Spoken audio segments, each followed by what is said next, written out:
ರಟ್ಟಿನಂತೆ ಗಟ್ಟಿಯಾಗಲ್ಲ, ಹೂವಿನಂತೆ soft ಆಗಿರುತ್ತೆ. ಚಪಾತಿ ಹಿಟ್ಟು ಕಲಿಸುವಾಗ ಇದನ್ನ ಸೇರಿಸಿ. Yes, how to make soft rotis. ದೀರ್ಘಕಾಲದವರೆಗೆ ಚಪಾತಿ ಮೃದುವಾಗಿಡಲು ಹಿಟ್ಟನ್ನ ಸರಿಯಾದ ರೀತಿಯಲ್ಲಿ ಕಲಿಸುವುದು ಬಹಳ ಮುಖ್ಯವಾಗುತ್ತೆ.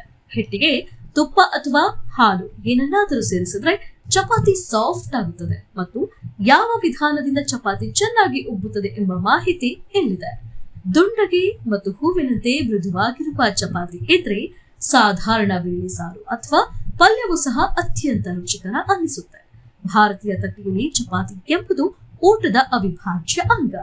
ಬೆಳಗಿನ ಉಪಹಾರದಿಂದ ಹಿಡಿದು ರಾತ್ರಿಯ ಊಟದವರೆಗೆ ಮೃದುವಾದ ಬಿಸಿ ಚಪಾತಿ ಅತ್ಯುತ್ತಮ ಎನಿಸುತ್ತೆ. ಆದ್ರೆ ಹಲವು ಬಾರಿ ಚಪಾತಿ ಮಾಡಿದ ಕೆಲಸವೇ ಸಮಯದಲ್ಲಿ ಗಟ್ಟಿಯಾಗಿರುತ್ತದೆ ಅಥವಾ ಒಣಗಿದಂತಾಗಿರುತ್ತವೆ. ವಿಶೇಷವಾಗಿ ಟಿಫಿನ್ ಬಾಕ್ಸ್ ಅಥವಾ ಪ್ರವಾಸಕ್ಕಾಗಿ ಮಾಡಿದ ಚಪಾತಿ ಹೆಚ್ಚು ಕಾಲ ಮೃದುವಾಗಿ ಉಳಿಯುವುದಿಲ್ಲ.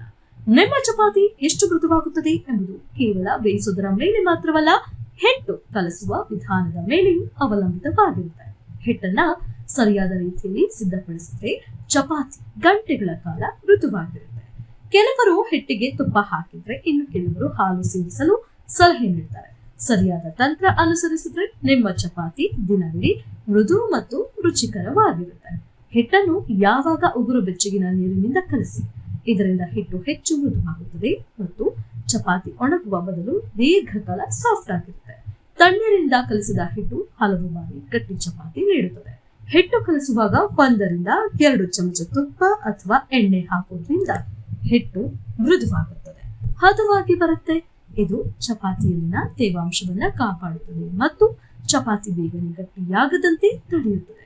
ಇದರ ಜೊತೆಗೆ ನಿಮಗೆ ಅತ್ಯಂತ ಮೃದುವಾದ ಚಪಾತಿ ಬೇಕೆಂದ್ರೆ ನೀರಿನ ಜೊತೆಗೆ ಸ್ವಲ್ಪ ಹಾಲು ಸೇರಿಸಿ ಕೂಡ ಹಿಟ್ಟನ್ನ ಕಲಿಸಬಹುದು. ಹಾಲಿನಲ್ಲಿರುವ ಕೊಬ್ಬಿನಾಂಶವು ಚಪಾತಿ ಹೆಚ್ಚು ಕಾಲ ಮೃದುವಾಗಿಡಲು ಸಹಾಯ ಮಾಡುತ್ತೆ. ಚಪಾತಿ ಹೆಚ್ಚು ಹೊತ್ತು ಮೃದುವಾಗಿಡಲು ಹಿಟ್ಟಿಗೆ ತುಪ್ಪ ಸೇರಿಸುವುದು ಅತ್ಯುತ್ತಮ ವಿಧಾನ ಎಂದು ಪರಿಗಣಿಸಲಾಗಿದೆ. ತುಪ್ಪವು ಹಿಟ್ಟಿನಲ್ಲಿ ತೇವಾಂಶವನ್ನ ಹಿಡಿದಿರುತ್ತದೆ. ಇದರಿಂದ ಚಪಾತಿ ಬೇಗನೆ ಒಣಗುವುದಿಲ್ಲ.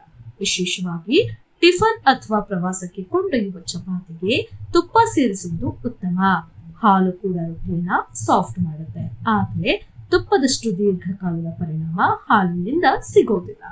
ಆದ್ದರಿಂದ ರುಚಿಕರ ಮತ್ತು ಮೃದು ಚಪಾತಿಗಾಗಿ ಸ್ವಲ್ಪ ತುಪ್ಪ ಸೇರಿಸಿ ಹಿಟ್ಟು ಕಲಿಸುವುದು ಸೂಕ್ತ. ಅನೇಕರು ಹಿಟ್ಟು ಕಲಸಿದ ತಕ್ಷಣ ಚಪಾತಿ ಮಾಡಲು ಶುರು ಮಾಡ್ತಾರೆ. ಆದ್ರೆ ಹಿಟ್ಟು ಕಲಸಿದ ತಕ್ಷಣ ಚಪಾತಿ ಮಾಡಬೇಡಿ.